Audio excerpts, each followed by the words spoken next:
Alright, greetings, I'm back at it. You know what I mean, I've been away for a minute, been away for a while, man, you know what I'm saying? But man, I'm back, man. Again, once again, the one and only Tahuti, I'm back at it. Now, again, this video, man, I want to deal with some real stuff right here. Again, it's been a while since I really put something down right here, some occult stuff right here, so I really want to dive deep into occultism right here. Some of this occult stuff right here. So what we're going to deal with on this video right here now, I want to deal with the origins of human civilization. You see what I'm saying? Because based on my last video that I did on my other channel now, dealing with ancient monuments now, there was kind of a missing segment as it pertains to. Now we touched on a little bit of like I gave some historical dates and stuff, but there's a missing occult element to it that I could add. That needs to be added, so we're going to deal with this. So again, just readdressing some things, right? We spoke about how ancient structures, right? So dealing with the pyramids and these ancient structures, they used Higgs field manipulation. They manipulated the field. You see what I'm saying? But the conclusion that we came to was that the way we see the field today, we have to accelerate particles to be able to even glimpse the field. We need to accelerate particles, which means that the field itself. But when you're doing particle acceleration now, speed, time and space. You see what I'm saying? So it means that the actual Higgs field itself operates on another dimension. You see what I'm saying? The fact that we must accelerate particles means that it operates on another dimension outside of our own. But for them to be able to manipulate the field, they had to have been able to study the field. But for them to be able to study it, right, it makes more sense. It makes more sense that they would have to have had a larger window to be able to see it. But the particle accelerator only offers a glimpse, if that. But it's a glimpse on a quantum scale, on a quantum level, so if it could even be called a glimpse. You feel what I'm saying? So a glimpse is really an understatement. It's really data, what they're gathering. But for them to be able to manipulate, that means they would have to be able to study it. For them to be able to study it, they would have to have been able to view it for longer. Which would be the only explanation, would be that whatever visual apparatus they would have had, right, would have been always on. And that's the key. If you could follow me with that train of thought right there, again, always on. That's the key to it. So what we're saying is, in some way, shape or form, they would have to have been able to see it, interact with it. So if that's on another dimension, they were existing on that dimension as well simultaneously. So the fact that those structures are still here, we can still touch those structures, means and proves that we're living in a multi-dimensional reality. And that's the key. So, but I want to go deep into it. You see what I'm saying? I want to go deeper. So now we're dealing with the Colossi Memnon. I spoke about the Colossi Memnon. And how the Colossi Memnon now, it was the same technology that built the pyramids. That was the same technology. You see what I'm saying? The same technology, the Higgs field manipulation, to be able to move it. And the other technology that I spoke about in the video. Right? But if you notice in the Colossi Memnon, they got the pharaonic. It's a pharaonic statue. It's got the pharaonic, it's got the headdress, the Nemes headdress, with the pharaoh, you know, classic headdress, which show that they had a pharaonic system back then. You see what I'm saying? But again, for that headdress, the Nemes headscarf, where you see when it comes down like this, that represents the lion's mane. You see what I'm saying? That's the lion's mane. So the pharaoh was the lion king. You see what I'm saying? The pharaoh was the lion king, which was the lion king concept even comes from the whole king of the jungle, lion king. That comes from the pharaoh being the lion king. He was a lion king because, again, that's what they saw. They saw the lion in Africa because they were based in Africa. They saw this lion that's, you know, just dominating the whole jungle. You see what I'm saying? A lot of people want to talk about also the tiger and this and that nature, but what we're dealing with, the reason why the whole lion king concept came from is because the lion in the particular, what these Africans were seeing, the Egyptians were seeing, it was dominating the jungle. So they can't really compare the two because the lion and tiger, they don't occupy the same space. So the lion is the tiger. Or so the tiger is the lion. The tiger in India is the lion of Africa. You can't really compare the two. They're both, you see what I'm saying, it's occupy the same, they don't occupy the same space. So that's where the whole thing came from. So a lot of people want to try and convert this to say, well, the lion can kill the, well, the tiger can kill the lion, but that's not the point. The point of the matter is, the pharaoh was the Lion King, and he saw how the lion used to dominate Africa. It was dominating Africa. You see what I'm saying? The lion, the way it used to move around and all that, it was the lion. So that's where the whole concept came from. You see what I'm saying? But again, but the point is they had a pharaonic system back then. But what it shows how, but again, what I spoke about in the video, they were more receptive. So them having a pharaonic system back then, right, and then being more receptive to it, essentially these pharaohs were essentially alien god kings. They were alien god kings and queens too. You see what I'm saying? Alien god kings, this is what they were. So when you get the movie X-Men Apocalypse and you see that, that's literally exactly what pre-dynastic Egypt was like. Alien god kings. They had powers back then. And we're going to break this down to you. They had powers back then. You see what I'm saying? That's what they were back then. So the whole pharaonic system, again, it was based on, that's the whole origin of it. The ruler was obviously would have been the most powerfulest, or from a specific class of mutants that were the most powerfulest, so he was the ruler. And then we carried it over now. And we're gonna don't worry, we're gonna break it down. We're gonna break it down, but that's the key to it. But also when I say they had powers back then, what you gotta understand is that what they had was they were more receptive. So there's energy all around you, electricity is all around you, but they were more receptive to it. You see what I'm saying? They weren't physical. They never had physical bodies, flesh, tissue, muscle, bone, matter. They weren't matter. You see. So they were more receptive to the energies all around them. So what it was, they had a power over electromagnetism. They could manipulate electromagnetism. But once you have electric powers, you have all the powers. That's the key to it. And that's when we've seen these movies now, like the movie, what was it now? The Wolverine. I think it was Wolverine. Was it? No, Logan. Logan, that was the 2017 one. You saw that there was this little black boy in there. There was a black boy in there. And he had the electric powers. And that's the key. That's why they keep giving the black boy the electric powers, because they know the truth, right? There was a time when we had a power over, or a governance over electromagnetism, and that's the key, because again, it's electromagnetic force that holds the chemical bonds of atoms in a solid together. The electrons bond to other electrons using electromagnetism. That's how matter is formed. So once you have electric powers, again, you have all the powers. That's the key. You see. But Egypt wasn't the only civilization that was harnessing the power of electricity. Obviously, Peru, they were dealing with Peru, and also, again, the Olmec, and that's the key to it, the Olmec. Because I'm watching this new documentary, and I think if I find it again, because I'm on YouTube, I'll put it in the description box, right? And they were dealing with magnetic powers. No, they were not magnetic powers, excuse me, they were dealing with electricity too. You see what I'm saying? What they had was, he spoke about how they had magnets in their earrings. In their ear, they had magnets, these large magnets. So they were dealing with it too. You see what I'm saying? That's the key to it. You see what I'm saying? Like, I've been looking some other research, some other stuff.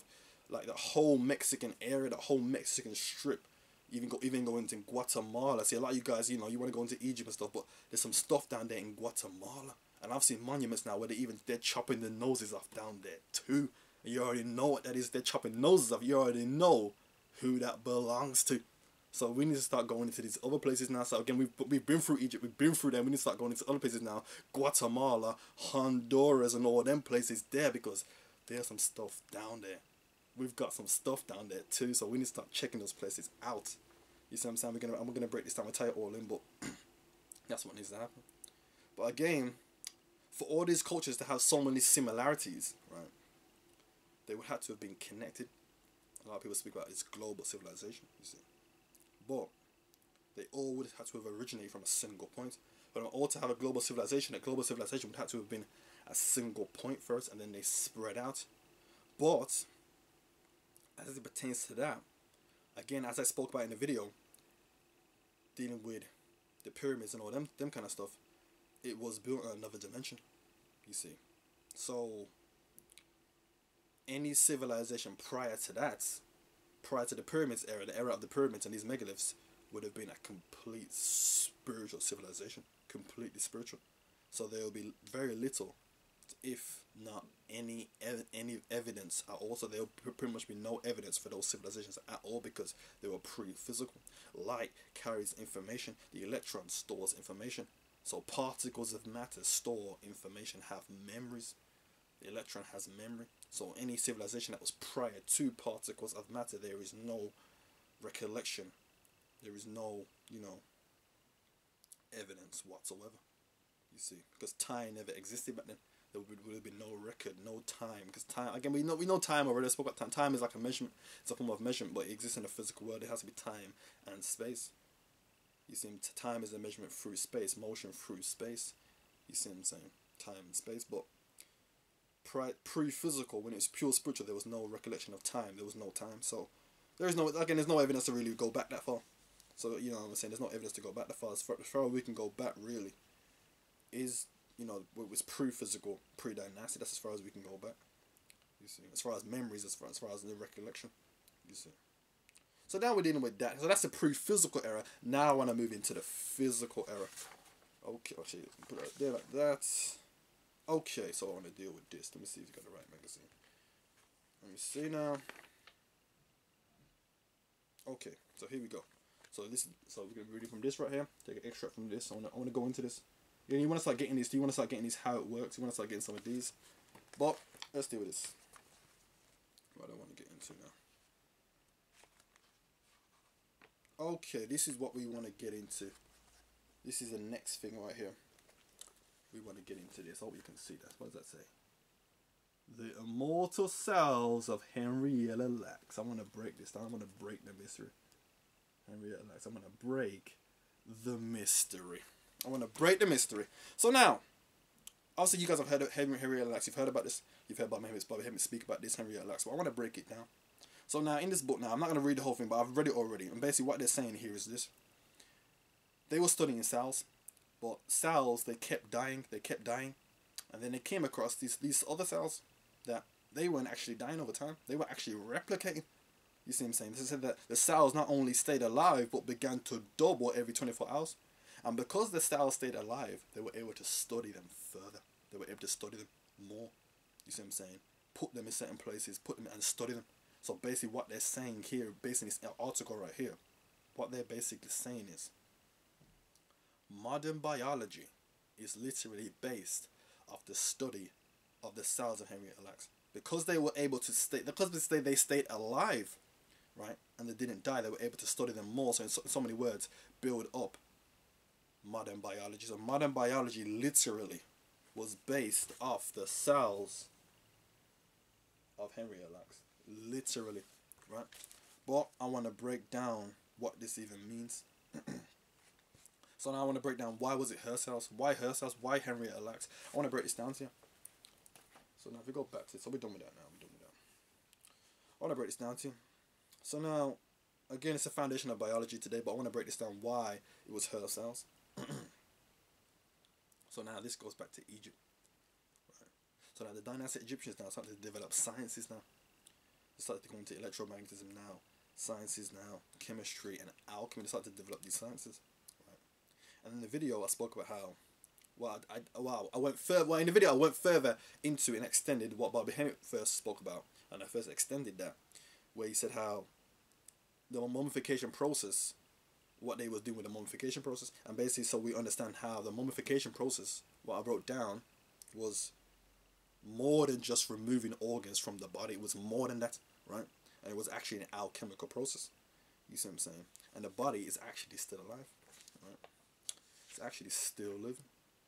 But now here's the key.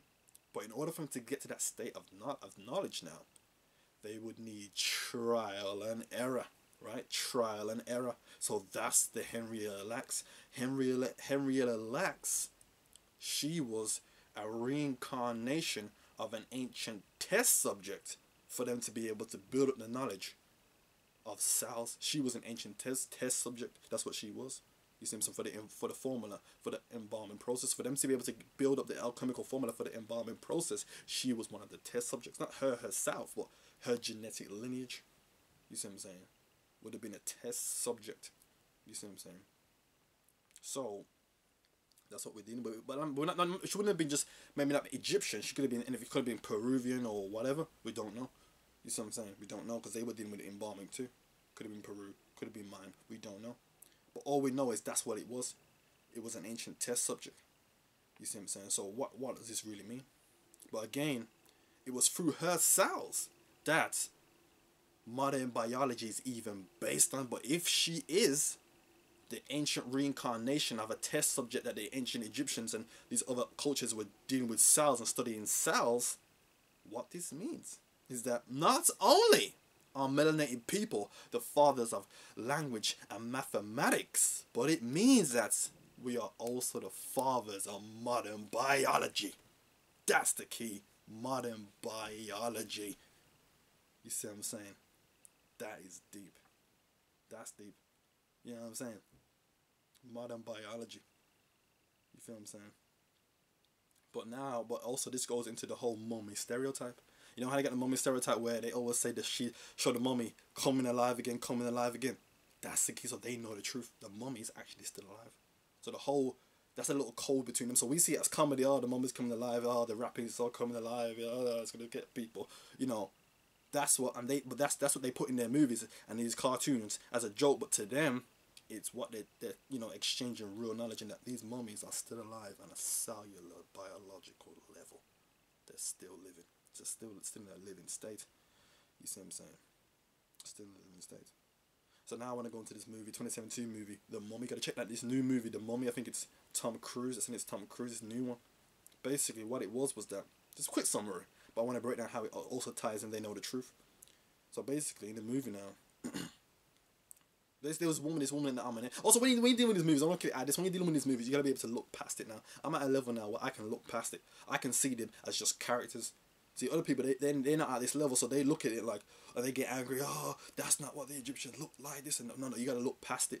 You gotta look past them and you see them as just archetypes and characters, but in your mind, you're replacing them with the real characters and what they really would have looked like. That's what you're supposed to be able to do at this level. So we're not arguing, we're not debating. They can have what they want to do for their little fantasy, right, for their fantasy, but you're looking past it now. So I'm looking past it and I'm like, yeah, that's cool. But we're just looking at them from a perspective of characters, and that's it. So in the movie now, you got this woman now, kind of like an Egyptian queen or whatever, and she's basically she kills her husband and she wants to do this satanic ritual, right? She wants to do this satanic ritual right here. So basically now, she's about to perform a satanic ritual now, and the priest come in now, and they fire these darts at her, and these darts and immobilize her, and then, right, they demobilize her now, and then they pull it, then they basically mummify her alive, and then a few thousand years later now, these archaeologists come now to where she's mummified now, and they find her in a pool of mercury. You see what I'm saying? And then they lift her up now, and essentially that's the whole movie. They're bringing her, the whole plot of the movie is just bringing her back to life, not the chaos and all that stuff. But the key though, what happened was modern day now, when she went back to life now, came back to life, the SWAT team came down, and the SWAT team, and again they fired these same darts at her. And then they brought her back to the lab now, this secret facility now, where they're again putting mercury in their body. So what they're showing is how the modern knowledge that we have today is literally the same knowledge and technology they had back then. Literally, it's the same shit. We haven't moved forward. We've just caught up, and that's the thing. They know the truth. We're literally just caught up. You see what I'm saying? That's what we've done. But the whole embalming process, again, based on what Baba Hemmett was talking about, and how I extended that, basically, they wanted to imitate the body, that the body was still alive. Basically, that's what they wanted to do. You see what I'm saying? And I did more research into it, and basically they scanned the mummy. You see what I'm saying? They scanned the mummy, and basically what they found was that they had gold wrappings around the fingertips, gold around the nails, right? False glass eyes, and they had some type of spatula in his, not some kind of metal object in his head. You see what I'm saying? And now the Egyptologists now, they wanted to dumb it down. They wanted to dumb it down, right? And they try to say that basically they said that the false eyes were so that they could see in the afterlife. That's what they said. They wanted to dumb it down. They wanted to dumb it down. And they said the metal object in the head was basically the spatula that was left in the head when they wanted to scoop the brains out. So again, that's what they wanted to say. But again, the false eyes now, and it just ties in. When I saw that, I just knew what it really was. Again, it was tricking the demiurge. That's what they was doing. That's what, when it comes to the false eyes and all that, they wanted to trick the demiurge. You see what I'm saying?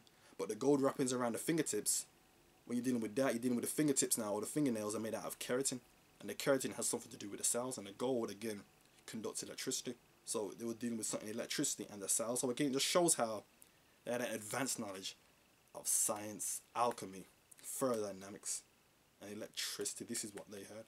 You see what I'm saying? This is what they had, you know what I'm saying?